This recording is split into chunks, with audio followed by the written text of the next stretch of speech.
Welcome to my another video. तो आज हम लोग पढ़ने वाले हैं यूरिनरी कैथेराइजेशन के बारे में कि ये क्या होता है, इसमें क्या क्या प्रोसीजर है, किस में लगाते हैं, कैसे लगाते हैं, कितने टाइप्स के होते हैं, सब हम लोग इसके बारे में आज इस वीडियो में कंप्लीट देखने वाले हैं। ठीक है, तो चलिए स्टार्ट करते हैं।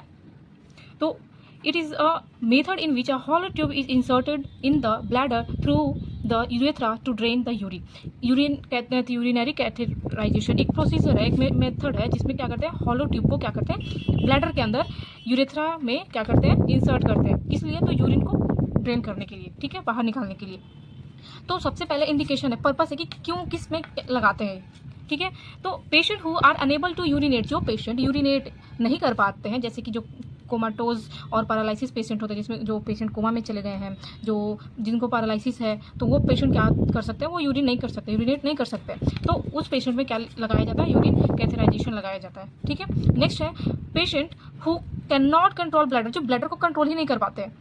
मतलब कि होता है कि अगर 1-2 मिनट रुकना है तो वो कंट्रोल, खुद का कंट्रोल ही नहीं है उस चीज़ पे, तो उस पेशेंट में भी लगाएंगे। Patient who had genital injury, किसी को जेनाइटल इंजरी हो गया, जैसे मान लो बर्न पेशेंट में हो सकता है, या किसी तरह से इंजरी हो गया, चोट लग गया हो, गिर गया हो, ठीक है, एक्सीडेंट हो गया हो किसी तरह से, तो उस पेशेंट में भी लगाते हैं। पेशेंट विथ यूरिनरी रिटेंशन, जिसको मतलब कि रुका हुआ हो, बाहर नहीं आ रहा हो, जो मतलब यूरिनेट करना तो चाहता है, ब्लैडर पे कंट्रोल तो है, बट वो क्या कर रहा है, यूरिनेट कर ही नहीं पा रहा है, उसका अंदर में सिर्फ क्या हो रहा है, स्टोर होते जा रहा है, बट वो कर नहीं पा रहा है।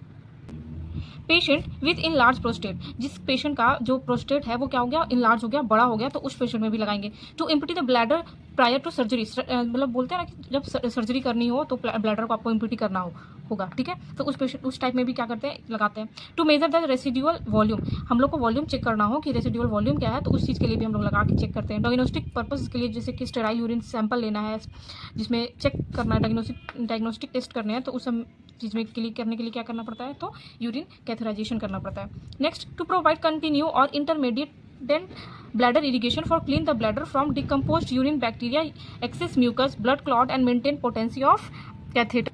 इसका मतलब ये हुआ कि जो ब्लैडर है उसमें लगातार या रुक रुक कर क्या करते हैं, इरिगेशन करते हैं, जिससे जो ब्लैडर हो वो क्लीन रहेगा, साफ रहेगा। जैसे उसमें बहुत पुराना यूरिन स्टोर्ड है या एक्सेसिव म्यूकस है, ब्लड क्लॉट है, उस चीज़ को क्या किया जा सकता है, मतलब साफ़ करने के लिए यूज़ किया जाता है, बार बार इरिगेशन किया जाता है, कंटिन्यू और इंटरमीडिएट, मतलब रुक रुक कर या कंटिन्यू किया जाता है। ठीक है, तो अब आते हैं कैथेटर पे। कैथेटर कितने तरह के होते हैं? 3 तरह के होते हैं, सिंगल ल्यूमेन, डबल ल्यूमेन और 3 ल्यूमेन कैथेटर होते हैं। ठीक है, best method of urine sample collection का सबसे बेस्ट मेथड क्या है, तो मिड स्ट्रीम मेथड होता है। ठीक है, क्या होता है, मिड स्ट्रीम मेथड होता है।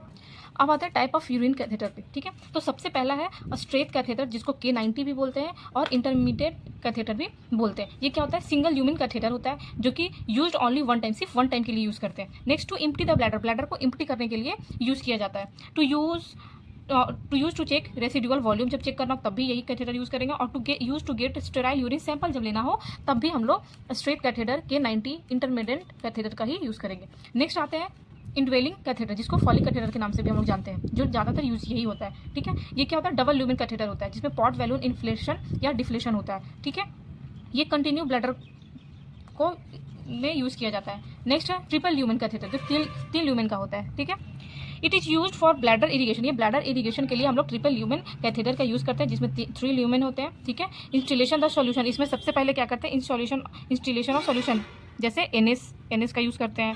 कंटिन्यू ब्लैडर ड्रेनेज को करते हैं। बैलून इन्फ्लेट और डिफ्लेशन होता है। नेक्स्ट है एक्सटर्नल कैथेटर, जिसको कॉन्डम कैथेटर भी बोलते हैं, जो कि सिर्फ मेल के लिए होता है, यूज्ड ओनली फॉर, जो मेल लोग यूज़ करते हैं। ठीक है, used in male who does not have urinary retention problem, जिसको नहीं है यूरिनरी रिटेंशन प्रॉब्लम है, उस पेशेंट में क्या करते हैं, हम लोग यूज़ करते हैं, जैसे डेमेंटिया पेशेंट में होता है। और चेंज एवरी 24 आवर पे हम लोग को क्या करना है, उसको रेगुलर चेंज करते रहना है। जो NG ट्यूब होता है वो 6 to 24 फ्रेंच का होता है, बट कैथेटर कितने होता है, 6 to 26 फ्रेंच का होता है। ठीक है, जैसे साइज क्या है यूरिनरी कैथेटर या फॉलिक कैथेटर का, तो ये फ्रेंच में दिया गया नंबर और ये कलर कोडिंग है उसका। ठीक है, तो फ्रेंच में 6 नंबर का जो 6 फ्रेंच का जो होगा यूरिनरी कैथेटर साइज, उस कलर कैसा होगा, उसका लाइट ग्रीन होगा। 8 फ्रेंच का नेवी ब्लू होगा, 10 का ब्लैक, 12 का वाइट, 14 का ग्रीन, 16 का ऑरेंज, 18 का रेड, 20 का येलो, 22 का पर्पल या वॉयलेट, और 24 का लाइट ब्लू और 26 का पिंक होता है। ठीक है, एग्जाम्पल में जैसे बता रहा है, in case of in large prostate, जैसे मेल में प्रोस्टेट ग्लैंड अगर बड़ा हो जाता है तो उसमें हम लोग 16 या 18 फ्रेंच यूज़ करते हैं, मोस्टली 18 यूज़ होता है। ठीक है, 16 French most common size for adult के लिए सबसे जो मोस्ट कॉमन साइज है वो क्या है, 16 फ्रेंच का ही है। ठीक है, फीमेल में 25 सेंटीमीटर यहाँ है, फ्रिंज नहीं है, 20 से 25 सेंटीमीटर यूज़ करते हैं। मेल में 40 to 45 सेंटीमीटर और पीडियाट्रिक में 30 सेंटीमीटर का यूज़ करते हैं। अब आते हैं प्रोसीजर पे। तो सबसे पहला, it is an invasive procedure in which strict sterile technique use. मतलब इसमें सबसे ज़्यादा ध्यान देने वाली बात है कि ये क्या है, एक स्टेराइल प्रोसीजर है, स्टेराइल टेक्निक से ही यूज़ करना है हमको, ठीक है। इसलिए हम लोग ऑलवेज सर्जिकल हैंड वॉशिंग करेंगे, तभी उसके बाद कैथेटर करेंगे, ठीक है, कैथेटर को इंसर्ट करेंगे। नेक्स्ट है, सेकंड में क्या करना है, ऑब्टेन अ कंसेंट फॉर कैथेराइजेशन। मतलब कि पेशेंट को या जो उसके फैमिली मेम्बर है, जैसे अनकॉन्शियस पेशेंट है तो उसमें क्या करेंगे, जो उसके फैमिली मेम्बर होंगे उनसे कंसल्ट करेंगे। बट अगर पेशेंट कॉन्शियस है तो उसको सबसे पहले उसको बताएंगे, ठीक है, कंसल्ट करेंगे उनसे कि हम लोग प्रोसीजर करने जा रहे हैं, ऐसा प्रोसीजर होगा उसमें, तो उसको हम लोग बताते हैं। नेक्स्ट है, arrange the all articles containing tray, जैसे कि catheter, tap, syringe, 10 ml syringe जो होगा, euro bag, gloves, distil water, ये सब को हम लोग क्या करेंगे, एक ट्रे में अरेंज करके रखेंगे आर्टिकल्स। नेक्स्ट क्या है पॉइंट, तो नेक्स्ट है क्लीन द एरिया फॉर कैथेराइजेशन। कैथेराइजेशन के लिए जहाँ पे हमको करना है उस एरिया को हम लोग सबसे पहले क्या करेंगे, क्लीन करेंगे, ठीक है। कैसे, मोर टू लेस की तरफ करेंगे, ज़्यादा एरिया से कम एरिया की तरफ। और इसमें क्या करना है, यूज स्टेराइल गाउज और बीटाडीन। साफ करने के लिए क्या स्टेराइल गाउज होना चाहिए और बीटाडीन यूज़ करेंगे, लिक्विड, ठीक है। नेक्स्ट आता है फीमेल पे, clean from urethra to anus. हम लोग यूरेथ्रा के साइड से एनस के साइड में क्या करेंगे, क्लीन करेंगे। यूज सिंगल स्टॉक, एक सिंगल स्टॉक से एक ही बार करना है, ठीक है, for cleaning, and must use 3। वैसे 3 गाउज हमको लेने हैं, 3 बार करने हैं, ठीक है। पोजीशन कौन सा देंगे, तो frog legged position, such that both knees are flex. जो नीज होंगे वो फ्लेक्स होंगे और अबडक्टेड होंगे। नेक्स्ट आते हैं आप मेल में, ठीक है। मेल में क्या, in male grabs the penis and clean in the circular. Penis को कैसे सर्कुलर मोशन में क्या करना है, हम लोग को क्लीन करना है। और पोजीशन क्या देंगे, तो नॉर्मल सुपाइन पोजीशन देंगे, ठीक है। Now lubricate the tip of the catheter. Catheter को टिप पे क्या करना है, लुब्रिकेट करना है। किससे करेंगे, ज़ाइलोकेन जेली का हम लोग क्या करेंगे, यूज करेंगे लुब्रिकेट करने के लिए, ठीक है। Now start to insert catheter in male. अब हम लोग इंसर्ट करना स्टार्ट करेंगे। मेल में कितना, 7 to 9 इंच इंसर्ट करेंगे, मतलब 17 to 22 सेंटीमीटर, ठीक है। और वही फीमेल में इंसर्ट कितना करेंगे, तो 3 इंच करेंगे। And urine start to come insert. और जब यूरिन आने लगेगा तो 1 से 2 इंचेस और ज़्यादा करेंगे, इंच मतलब अंदर की ओर और करेंगे। जैसे टोटल जो लेंथ होगा इंसर्शन का वो कितना होगा, 4 से 5 इंच होंगे, ठीक है। Now inflate the balloon by using distil water. No NS का यूज़ नहीं करेंगे हम लोग, किस चीज़ का यूज़ करेंगे, डिस्टिल वाटर का यूज़ करेंगे। और वो जो अंदर में जो बैलून होता है जिसको कफ बोलते हैं उसको क्या करेंगे, इन्फ्लेट करेंगे, ठीक है। The amount of water is 10 ml। हम लोग कितना देंगे, 10 ml इंसर्ट करेंगे उसमें वाटर, मतलब distil water, use for inflating balloon, balloon को इन्फ्लेट करने के लिए। Because more amount of fluid causes pain. अगर बहुत ज़्यादा दे देते हैं तो क्या होगा, प्रेशर बढ़ जाएगा ब्लैडर पे और पेन होने लगेगा, ठीक है। इन केस ऑफ 3 ल्यूमेन का जब यूज़ करते हैं catheter using for bladder irrigation के लिए करते हैं, तो उसमें मैक्सिमम 30 ml का इंसर्शन करते हैं, ठीक है। अब क्या करेंगे, अब secure the catheter by adhesive cap on the upper inner thigh और लोअर एब्डोमेन पे क्या करेंगे, उसको सिक्योर कर देंगे एडेसिव टेप से।